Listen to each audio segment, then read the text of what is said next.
Good afternoon. My name is Paula Bruno, and I will be giving you some information on analyzing our school district for the Sylacauga City Schools. This information right here talks about our Nichols-Lawson Middle School report card. As you can see, for the learning gauge for our school, we had 93.88%. And so this focuses on the reading and math that we have here at the school. You also see we have student achievement in our local indicator, which is developed by our CIP. And so we made an 85% on our local indicator for our school. This information right here talks about our learning gains, and then in this section right here it talks about what Nichols-Lawson did. And so for reading and math, we scored in the 90 percentile. Reading had 93%. And then math had 95%. So I believe that the learning gains as far as Nichols-Lawson was determined, we have very good learning gains. And as you see, we outshine the state and we outshine the district for our learning gains for Nichols-Lawson Middle School on our report card. This information talks about the letter grade that we have here for the whole city of Sylacauga. Our overall letter grade was a B, which is not bad for the city of Sylacauga, considering that we have roughly 2,000 students that are enrolled here in our system, and we have 55% students that are considered poverty level. I want you to take a look at this information right here, because it talks about the key aspects for this report card. It talks about the learning gains, and as you see, we made an A on that. Our graduation rate, we made an A on that, and also for our local indicator grade, we made an A on that as well. But one piece of evidence I want you to see is the achievement grade, and so we're going to get into a little bit of that in just a few moments. I also want you to see how we compare to other schools. Sylacauga City Schools is right here, where that's said before, we received a B letter grade. And as we compare to other systems within our county, which we're right across the street from Talladega County. We have a high school, middle school, and elementary school right across the street, which is located in Talladega County. They also received a B. Not too far away, about 30 minutes, roughly 20 miles away, we have Talladega City, and you can see that they roughly have a C. And if you look over here at the learning gains for, right here, if you look at the Talladega City, the learning gains right here, as you can see, they don't really have that much learning gains, but as you saw on the previous slide here, let me go back, the learning gains right here, we've scored in the 90 percentile range, so I think that speaks volumes as far as the learning gains is concerned. And this is how we compare to other schools in our, in our area. Next, this brings me to, as we talk about, let me go back for just a second. As we talk about the achievement grade, I want you to keep that in mind as we talk about the achievement grade, because we're going to tie a correlation here in just a minute, which way we think is a contributor factor to our decreasing in the achievement gap.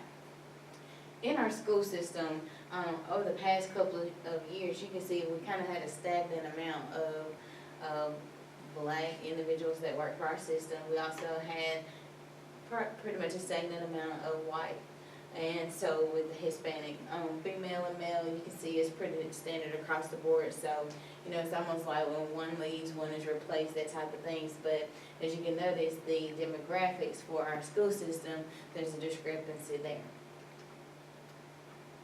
Also, I want you to think about the experience of the teachers that we have here. The average, let me go on this side, the average years of experience for our teachers here for the year 2015 is 13 years. That's the average, of all the teachers that we have in our system. And then for year 2016-17, it's 12 years. So you can see there's a longevity here as it relates to the experience level for the teachers within our system. Then if you go down, we have teachers with less than 3 years. That population is not very big. We probably have 5 to 6 within the system that we turn over each year.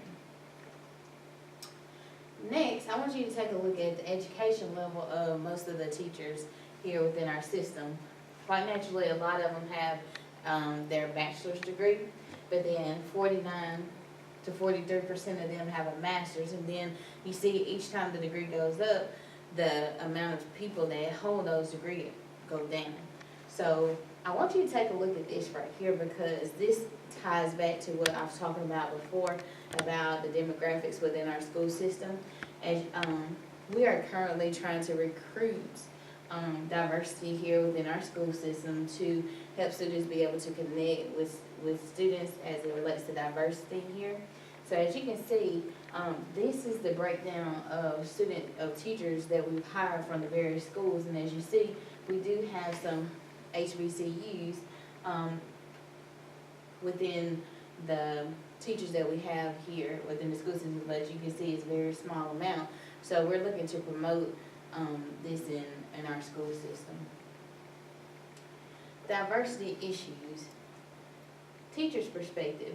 You know, teachers always feel that they do a good job with reaching all students, but the key to a teacher's perspective is if the students follow the rules, if the students do what they're supposed to do, if the students come prepared, those types of things. However, when kids fall outside of that idea of how they're supposed to act, then we have issues there. And most of the time, if the students don't connect with the teachers, most of the time, by our school system being primarily our ethnicity here is very diverse when it comes to that. By the time that these students try to connect with them, it's almost too late, especially if they do not behave in a manner in which they're supposed to. Administration and community members always expect diversity within the schools. They want teachers to help all students learn. They want the community sends forth their kids, and you have a diverse community here. But when you get into the teacher's perspective, we kind of have a little discrepancy as it relates to that. Moving on, we're talking about the district's financial plan here. As you can see, excuse me, we have 24 units that are teacher units that are funded by the state. And as you can see the salaries here, you have $1,610,408 that are funded by the state. And then we have some professional development activities that are also valued at $104,657 that we also get from Title II funds. So as you notice that we have a lot of money that comes from our state, but when you think about all the different things that you're doing, it kind of uses up that money with the administration units, the counselor, librarians, CTE, those types of things.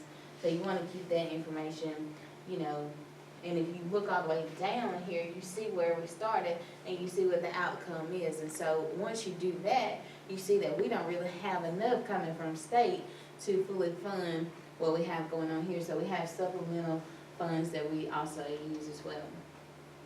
Next, you will see how much money we get from Title I, because we do have a 55% poverty level here at the school. So we are funded by Title I. And then our local funds, we primarily are able to function with the use of these local funds. So we try to make sure that we use them in a manner which is very beneficial for the students. We always try to think student first. So these funds are very critical for us. Backing up, going back to response to diversity issues,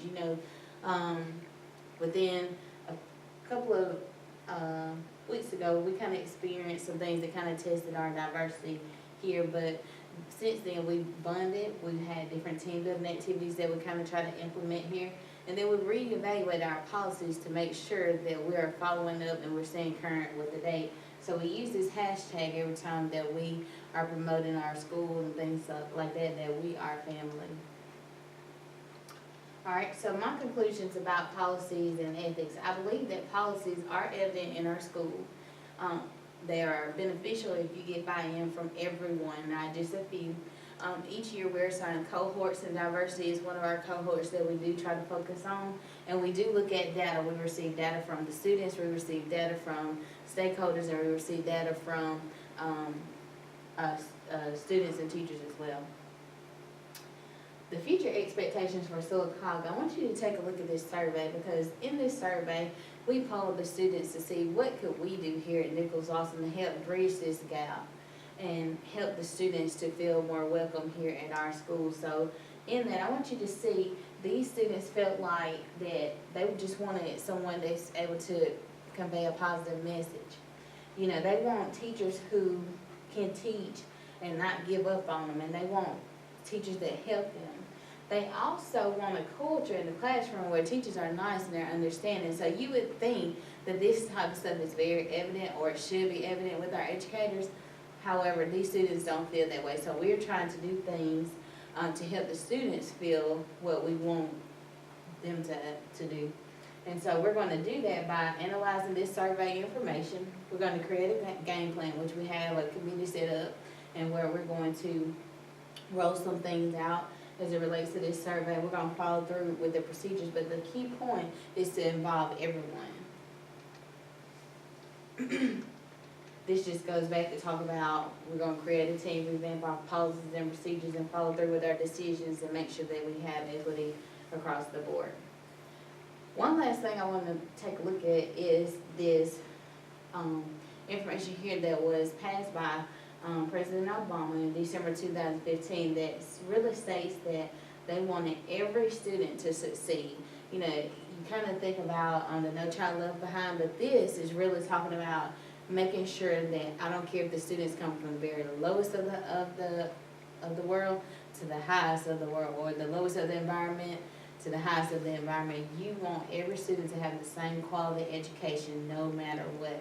So, do I feel that Sylacauga City School is progressing toward this? I do feel like that. You know, our superintendent has advisory committee set up from very diverse students. You know, it's not just your ones that are always called on all the time. Yeah, he has a very diverse group, and he wants to know and wants to see different things that we can make better. So, I do feel like the Sylacauga City Schools is moving in this direction. And so what does this look like for Sylacauga City Schools? We have resources that we have available to help all those students.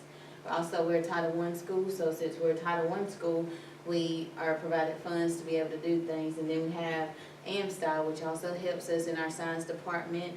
Let me bounce back to the resources. We have resources for reading, and we have resources for math that we also use in history, that we're pulling in the lowest performing students to the highest performing students as well. We also try to focus and hire highly qualified educators, because with that criteria, you know that if you're hiring a highly qualified individual, you know that they should have an equitable mind frame and help these students perform at their best level. And then you want someone to embrace the culture change that we have in our environment and the mindset of the teachers. And this is just a reference that I used when I was talking about the equal education for all students. Thank you for listening.